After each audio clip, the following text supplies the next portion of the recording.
বুখারী শরীফের হাদিস ক্বালা রাসূলুল্লাহ সাল্লাল্লাহু আলাইহি ওয়াসাল্লাম মান কামা লাইলাতাল কদরি ঈমানান ওয়া ইহতিসাবা গুফিরা লাহু মা তাকদ্দামা মিন যামবি।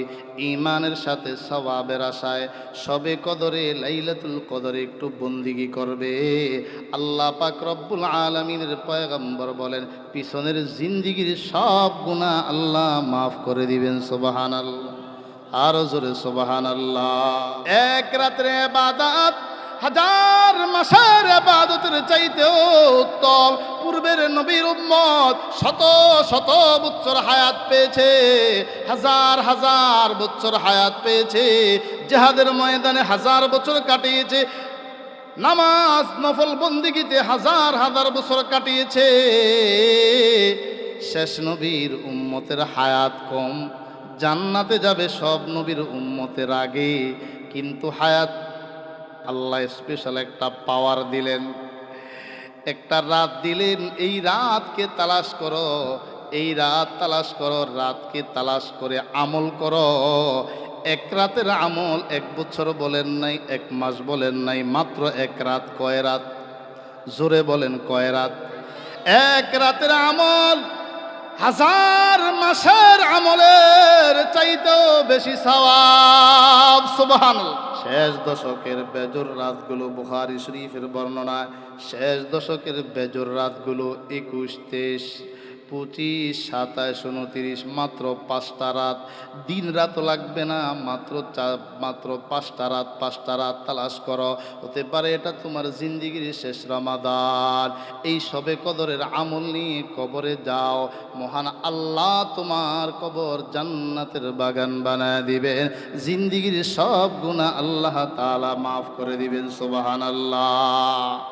আল্লাহ বলেন ইয়া আইয়ুহাল্লাযীনা আমানু কু আনফুসাকুম ওয়া আহলিকুম নারা ওয়াকুদুহান নাসু ওয়াল হিজারা আলাইহা মালাইকাতুন গিলাদুন শিদাদুন লা ইয়াসুনাল্লাহ মা আমারহুম ওয়া ইয়াফআলুনা মা ইউমারুন।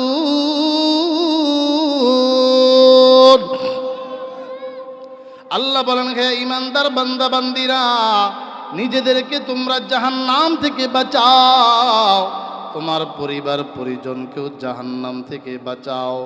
জানো এই জাহান্নাম কোন জাহান্নাম? দুনিয়ার আগুন জ্বলে লাকড়িতে, আর জাহান্নামের আগুন জ্বলবে। জাহান্নামের আগুনের ইন্ধন হবে কিছু মানুষ আর পাথর।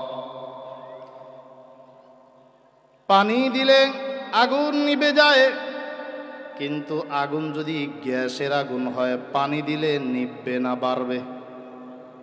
যারা বুঝেন তারা বলেন গ্যাসের আগুন নিভানোর কিছু সিস্টেম আছে না, ওটাকে সিস্টেম মতো নিভাইতে হয়। ঠিক তেমনি ভাবে জাহান্নামের আগুন শুকনা লাকড়ি লাগবে না। যেই মানুষগুলো আল্লাহর হুকুম মানে না, রাসূলুল্লাহর তরিকা মানে না, দিন ধর্ম মানে না, আল্লাহ নিষেধ করেছেন শয়তানের পদাঙ্ক অনুসরণ করো না, আর ওরা বারবার ধোঁকা খেয়ে শয়তানকে খুশি করে আল্লাহকে নারাজ করেছে, এই মানুষগুলো জাহান্নামের লাকড়ি হিসেবে ব্যবহার করা হবে। নাউজুবিল্লাহ। जागना है जाग लो अफला की साया तले, हशर तक सोना पड़ेगा खाक की साया तले। আল্লাহকে পাওয়ার জন্য মুমিন আসমানের নিচে জাগ্রত থাকো। আসমানের নিচে যদি জাগ্রত থাকতে পারো, আল্লাহর গোলামি যদি করতে পারো, রমাদান মাসে রোজা রাখবে, তারাবির নামাজ পড়বে, কোরআন সুন্নাহর তেলাওয়াত শুনবে, কোরআন সুন্নাহর আলোচনাগুলো শুনবে। আল্লাহু আকবার। যদি এইভাবে দুনিয়ার জমিনে কিছু সময় জাগ্রত থেকে মালিককে খুশি করতে পারো, আল্লাহু আকবার, আল্লাহু আকবার, অনন্ত অসীমকাল অন্ধকার কবরের জগৎ আল্লাহ আরামে থাকার ব্যবস্থা করে দিবেন। সুবহানাল্লাহ। ওই অন্ধকার কবর আল্লাহ নূরের বাতি জ্বালায় দিবেন, কবর জান্নাতের বাগান বানায় দিবেন। আল্লাহ সবার কবরকে জান্নাতের টুকরা বানায় দেন। জোরে কোন আমিন, আরো জোরে আমিন। সব ক্ষমতার মালিক কার? মালিক কে? আরো জোরে বলেন, ক্ষমতার মালিক কে? আসমানের মালিক কে? জমিনের মালিক কে? আমাদের মালিক কে? আল্লাহু আকবার। ভূমিকম্পের এক ঝাঁকুনিতে গোটা দুনিয়ার মানুষ হতাশ। ইসরাফিল ফেরেশতা সিংহা নিয়ে আছে, ফুঁক দিবে আর গোটা দুনিয়া তছনছ হয়ে যাবে। আল্লাহর অর্ডার, আল্লাহর হুকুমের অপেক্ষা। আদম আলাইহিস সালামকে সৃষ্টি করার পরে আল্লাহ বললেন, উসজুদু লি আদম, তোমরা আদমকে সেজদা করো। সবার আগে ফেরেশতাদের মধ্য থেকে ইসরাফিল ফেরেশতা এবং জিব্রাইল সবার আগে সেজদা দিয়েছেন। আল্লাহর অর্ডার বিলম্ব করা যাবে না। আল্লাহ পাক খুশি হয়ে সম্মানিত করলেন। ইসরাফিল ফেরেশতার কপালের মাঝে 30 পারা কোরআনে কারীম লিখে দিয়েছেন, সুবহানাল্লাহ। এবং সিংহাটা ডিউটিটা করে দিয়ে দিলেন, তোমার আমার হুকুমের অপেক্ষায় থাকবে। যখন হুকুম এসে যাবে ফুঁক দিবে, গোটা দুনিয়া তছনছ হয়ে যাবে, কিয়ামত কায়েম হয়ে যাবে। আর জিব্রাইলকে আল্লাহ পাক দায়িত্ব দিলেন, তুমিও পাস্ট হয়েছ, তুমিও আমার হুকুম পালনে যারা পরিমাণ বিলম্ব করো নাই। তো কিয়ামত পর্যন্ত যত নবী রসুল আগমন করবে ওদের কাছে ওহির বার্তা নিয়ে আসা যাওয়ার দায়িত্ব তোমাকে দিয়ে দিলাম। আল্লাহু আকবার, আল্লাহু আকবার। এই মাস শাবান মাস, সবে বরাত শেষ হয়ে গেল, কয়েকদিন পরেই রমাদান মাস। এমন সময় আল্লাহর নবী সাহাবীদেরকে ডেকে বলেন, ও আমার সাহাবীরা, কাদ আযাল্লাকুম শাহরুন আযীম, জানো কি বড় এক মাস তোমাদের কাছে আসতেছে, মহান একটি মাস। নবী বলেন, এটা মহান মাস। মুহররম মাসকে মহান মাস বলা হয় নাই। জিলকদ জিলহজ হজের মাস বলা হয়েছে, শাওয়াল হজের মাস বলা হয়েছে, রজব মাস মর্যাদাপূর্ণ মাস বলা হয়েছে, কিন্তু মহান মাস বলা হয় নাই। এই মাসকে আল্লাহ তাআলা, আল্লাহর নবী মহান মাস ঘোষণা দিয়েছেন, রমাদান মাস। ফেরেশতাদের মধ্য থেকে কিছু ফেরেশতা আছে আল্লাহর কাছে বেশি দামি, আছে না নাই? 4 জন ফেরেশতার দাম বেশি। নবীদের মধ্য থেকে কিছু নবীর দাম আল্লাহর কাছে অনেক বেশি। মানুষের মাঝেও কিছু মানুষের দাম অনেক বেশি। কথা বলেন ঠিক কিনা? ঠিক তেমনি ভাবে দিনগুলোর মাঝে কিছু দিন আছে বড় দামি। আরাফার দিন, ঠিক না বেঠিক? আরাফার দিন এ পরিমাণ মানুষ আল্লাহ পাক রব্বুল আলামিন ক্ষমা করে দেন। শয়তান কপালে থাবড়াইতে থাকে আর আফসোস করে, হায় রে, সারা বছর মেহনত করে গুনাহ করাইলাম, জাহান্নামে চলে যাবে। এক আরাফার দিনের ইবাদত, কিছু সময়ের ইবাদতে আল্লাহ তার জিন্দেগীর গুনাহ মাফ করে দিয়েছেন, সুবহানাল্লাহ। জিন্দেগি ভর গুনাহ করাইলাম, সব মাফ করে দিলেন।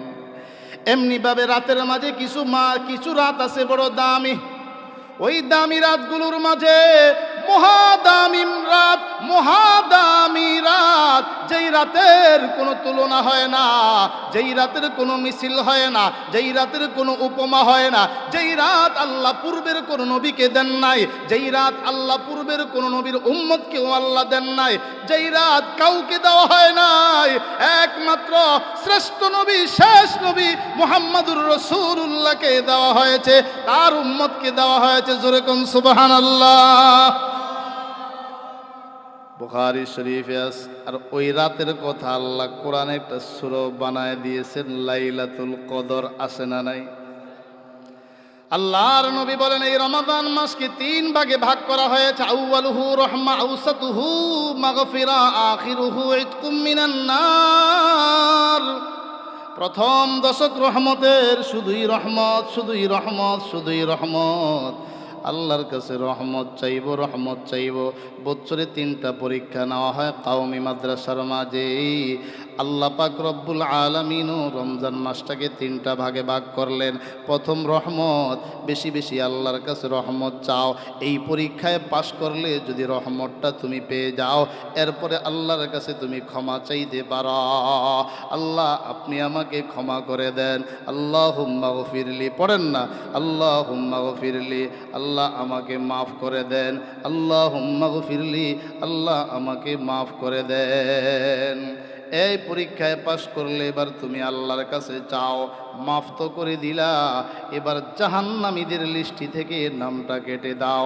আল্লাহুম্মা আজিরনি মিনান নার, পড়েন না, আল্লাহুম্মা আজিরনি মিনান নার।